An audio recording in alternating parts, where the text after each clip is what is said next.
президенти Амрико Ҷо Байден мегӯяд афғонҳое ки ба низомиёни амрикоӣ кӯмак карданд баъди хуруҷи нирӯҳои байналмилалӣ зери раҳбарии Амрико фаромӯш намешаванд.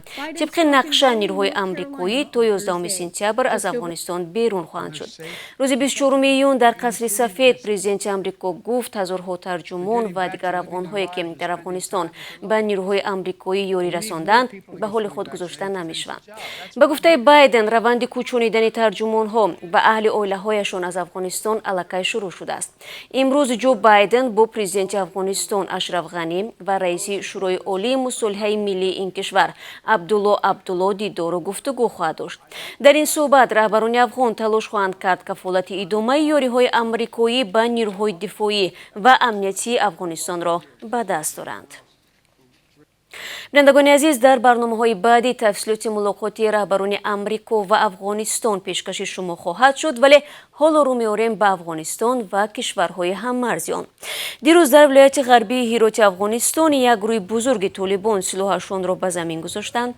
дар ин маросим Абдулсабур Ғанӣ ва дигар мансабдорони ин устон ширкат варзиданд.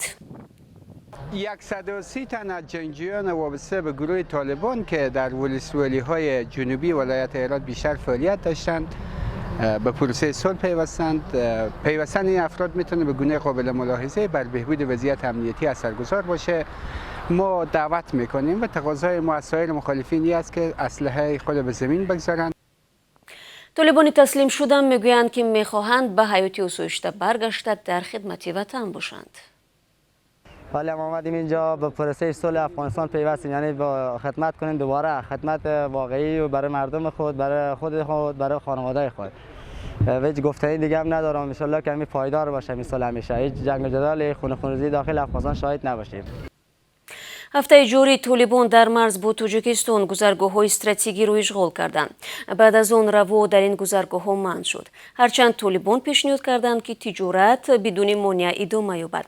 нашрияи Фараж бо такя ба манбаи худ менависад сарбозони афғоне ки рӯзи 22 июн дар пайи ҳамлаи толибон дар хоки тоҷикистон панаҳ бурда буданд, рӯзи 23 июн ба ҳукумати Афғонистон супорида шуданд. мақомоти тоҷикистон расман то ҳанӯз дар бораи сарнавишти баъдии ин 134 сарбози афғон иттилоӣ нашр накарданд.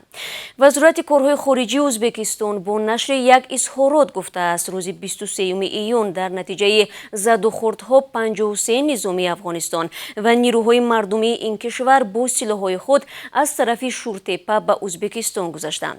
дар изҳорот омадааст марзбонони ӯзбек баъди анҷоми расмиёти зарурӣ ин шаҳрвандони Афғонистонро ба ватан бозпас фиристоданд.